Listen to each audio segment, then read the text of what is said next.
Today was the day of the second set of the match between Hikaru Nakamura and Levon Aronian.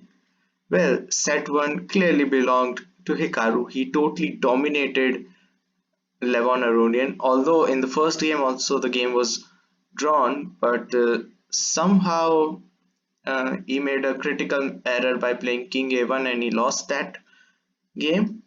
And in game 2 and game 3, Levon had some chances, but he didn't pounce on them. In game 4, um, Hikaru struck back really hard and he forced the game into an Armageddon. So, in the Armageddon, also, Levon didn't play well and had some drawish position, but in Armageddon, draw belongs to black, so he had to go for it. And in a critical position, he blundered and eventually lost that Armageddon game. So the set 1 belonged to Hikaru. So first game from set 2, Hikaru versus Aronian, and here Hikaru is white, plays e4.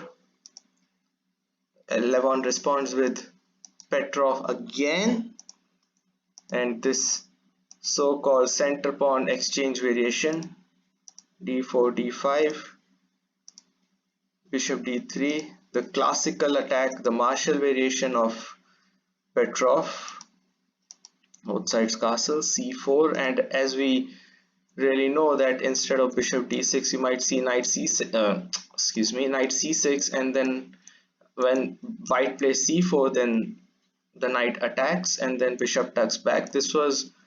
Uh, this was a strategy that Karpov used when against Kasparov in the 1984 match. I've analyzed that game as well, the game 48. The same thing happened there also.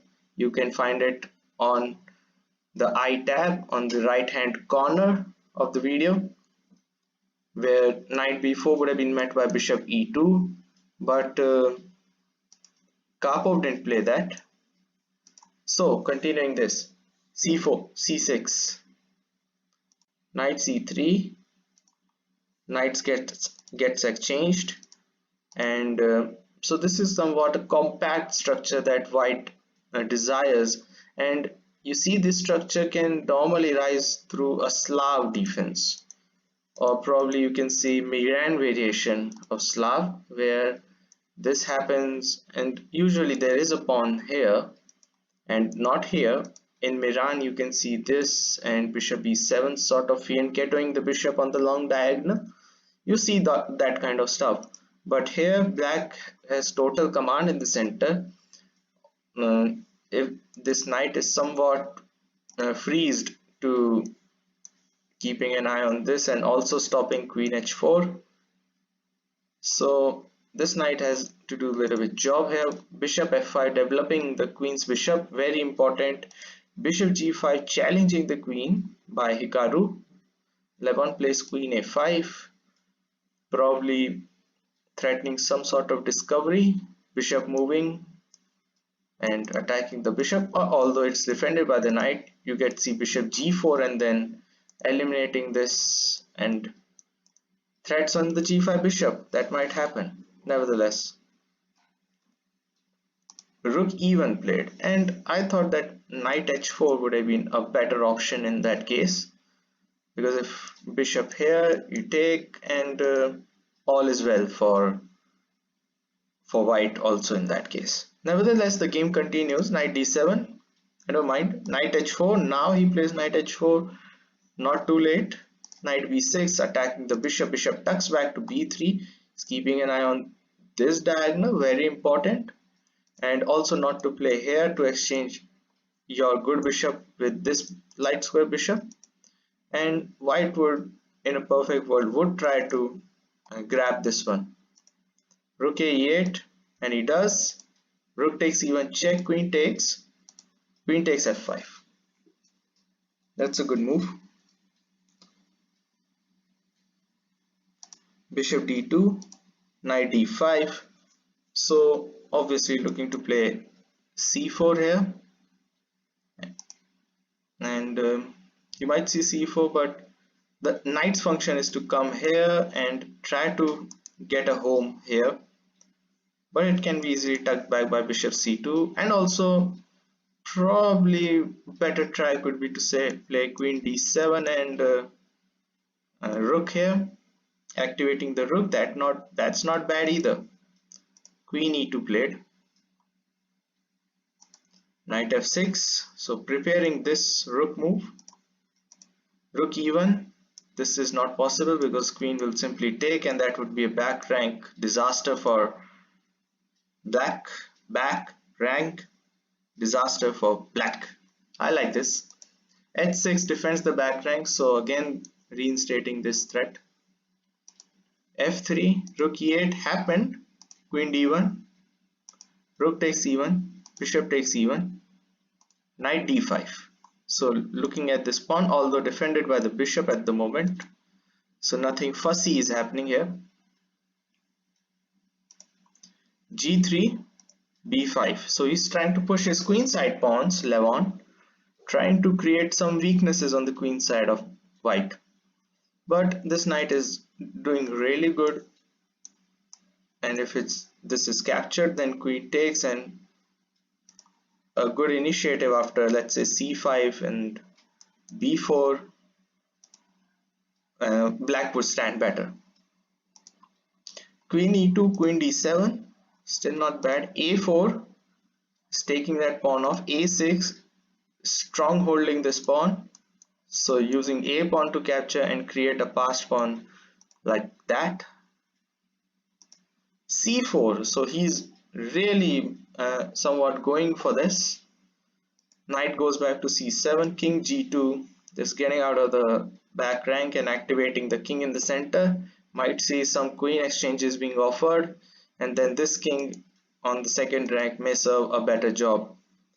Knight e6, attacking d4, bishop f2 defends the pawn,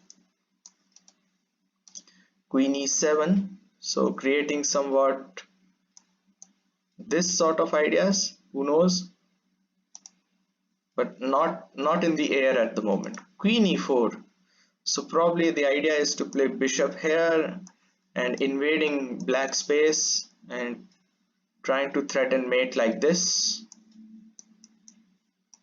threatening mate in 2. B takes a, bishop c2, there we go, and queen g5 here from Aronian, which is quite odd. And okay, now if you play this sort of thing, then king can escape here. But what does c5 do? It pushes this bishop back, and not ideal. Instead of, let's say, after bishop c2, instead of queen, if he had played queen d7, then things could have been a little bit different. And you can see in this position, it looks like black is a pawn up, but actually is not. Bishop would recapture that. So, and also these two pawns in the center, possibly one passed pawn is on the cards.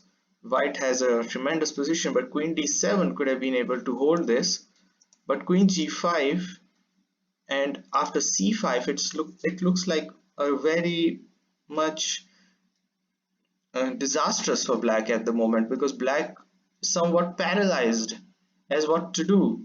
After bishop c7, bishop takes a4, suddenly everything is landing here, and it's not an easy task to defend these queenside pawns. They are very loose in nature, and whereas looking at the white's pawn structure, everything is very well solidified, no weaknesses at all, and it's these two weaknesses that will eventually eat up this game for Levon.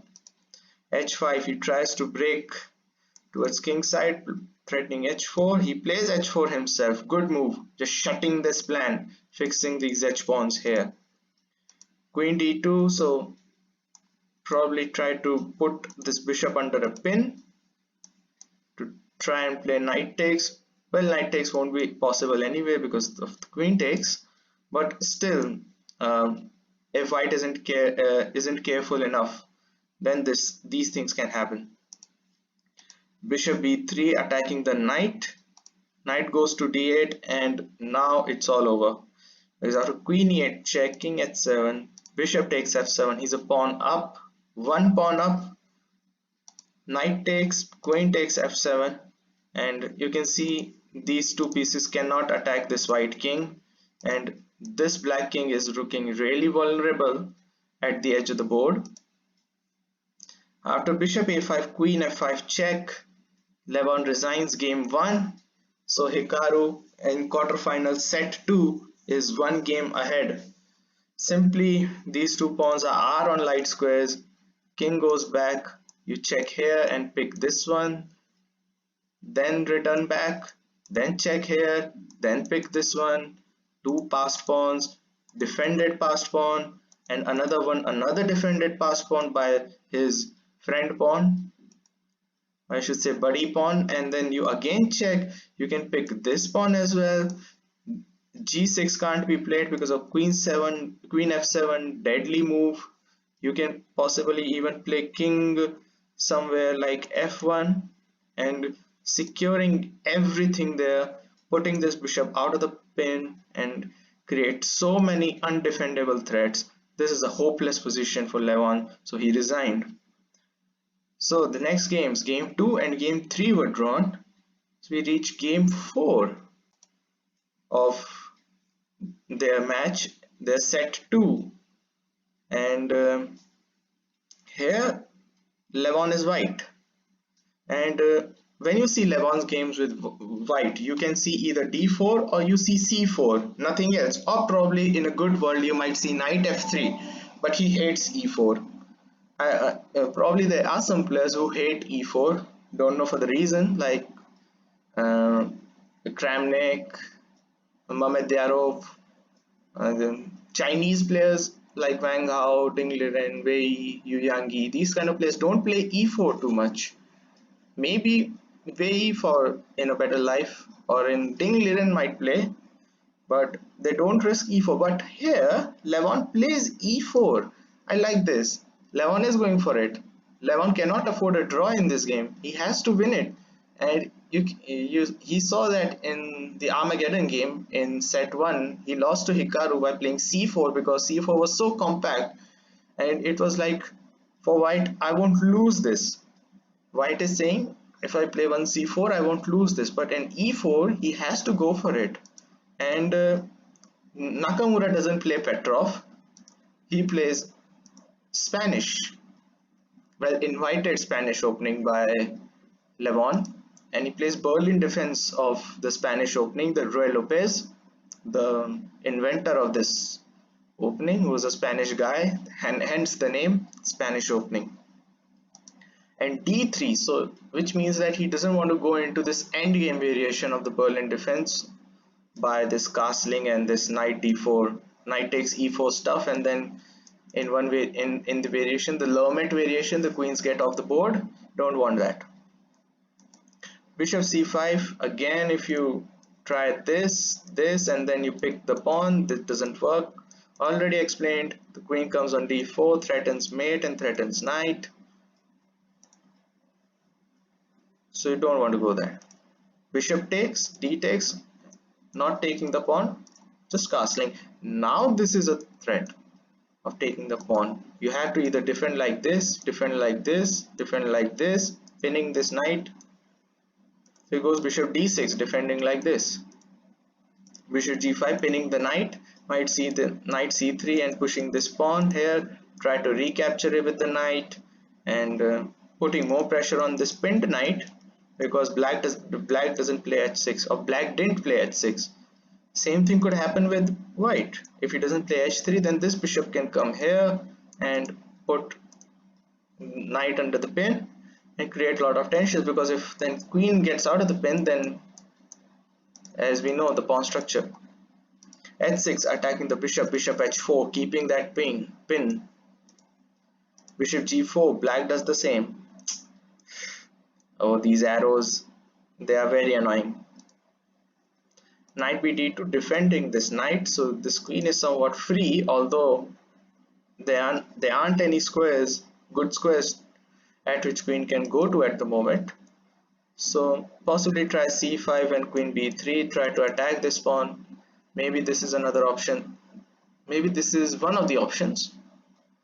And so if this takes, then you take with this knight, and in a good time he would like to bring this knight away, away somewhere, in the sense playing h3 and coming here and then playing f4 and creating or initiating a very good attack. But in the meantime, you can see black hasn't castled yet, and black's options are somewhat open, whether to castle here or to castle here, depending on the white's moves or the move order in which white operates. So in a good world, he would try to castle queenside because of these four pawns, and four pawns serve very good defense in this king's case. But the problem then comes that this king isn't activated enough in the end games. Well, we are far away from that, so let's focus on the current position. g5, attacking the bishop, bishop g3, knight h5, just eyeing this bishop, knight c4, white does the same to attack the dark square bishop, knight takes g3, f takes g3, queen e7, c3, looking to go queen b3 and creating a tension. As I said, triple circle. I won't say long castle, I will say triple circle. I like this term. And Aronian goes for it on the queen side, b4. Maybe you could have tried h3, and after this, then queen a4 or queen b3 sort of thing could be playable. But that's for another day. King b8, a3, h5. Hikaru does the same on the king side. Knight e3, attacking the bishop. Bishop goes back to c8. Very good square indeed. A very defensive piece, this light square bishop, the queen's bishop of black. Because you might see b7 and then bishop here. You can see c5 break, bishop here, placing this knight under a pin. And if this goes up, then this diagonal is always very active for black. And if there isn't any pawn storm on the queen side, then this bishop can even sit on b6 and be a sniper to this king, just the way it is here on g7. Might see that. c4, and here I don't like what Hikaru played, and the reason being that this bishop looks really annoying here, and simply you can play c5 here. Threat is c5, trapping the bishop, and he plays f5. Well, knight takes f5, never mind, bishop takes, e takes f5,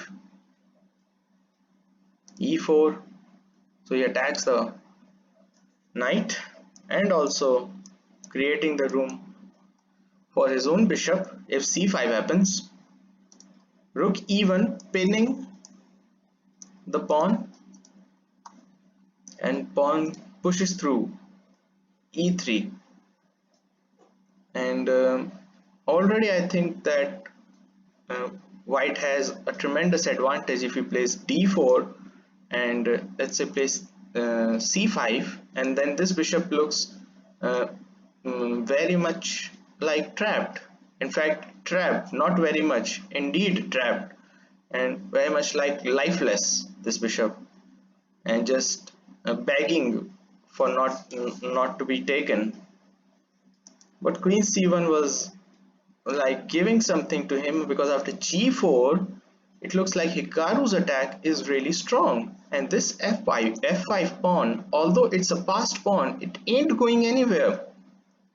Knight h4 defends this passed pawn, although not attacked at the moment, but placing this knight into at the edge of the board, again in a very helpless position. Okay, it is threatening knight g6, this fork, but a simple rook he8 just comes out of it and gives more protection to this pawn here, and there isn't any way to get rid of this. You might see c5 break from black, you might say b7 and then c5 break from black, because You can't even say b5 and then c5 break from black. And once this bishop comes here, this line to rook also opens to d3. And again, as I said, bishop on c5 looking like a sniper at the black king with this passed pawn sitting on e3. It's very deadly indeed for white. And Hikaru is on the charge at the moment. He does play c5, bishop e5 attacking the rook, and the next move, in my opinion, was very baffling. Queen takes e3, and this is a clear blunder. Just getting out of the pin. Queen d7 attacks the rook, threatens this devastating discovery. So queen has to go back on c1, but he gives an intermediate check. King h1, another intermediate check, and only then picks the rook in the corner. After queen takes a1, queen takes d3, Levon resigned the game. So it's 2-0, or I should say 3-1 in the scoreline with 2 draws. And set 2, the final set, also belongs to Hikaru, which means he is officially through to the semi-finals. Why did he resign? If queen g1, then queen b3, threatening rook d1, nasty pin, winning the queen. Knight cannot come because of pawn takes.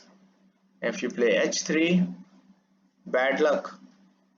Queen b3 still on the cards, and this will be the end of the world. So congratulations to Hikaru for qualifying for the semi-finals officially. Although I mistakenly assumed that there would be only one quarterfinal, there would be two. So this one belonged to Hikaru officially. So we will see what happens in the match between Yi Yang Yi and Ding Liren. And tomorrow there will be two matches. Again, Sergey would be facing Danny Dubov, and Magnus would be facing Wesley So. And both players, Sergey and Wesley So, have to win this to force set 3 of the quarterfinals. I hope you like my analysis. I hope you liked my work. And if you do, then do consider supporting me on Patreon and PayPal, because your support is my motivation, which keeps me going. Thanks for watching. Stay safe. Cheers. Bye.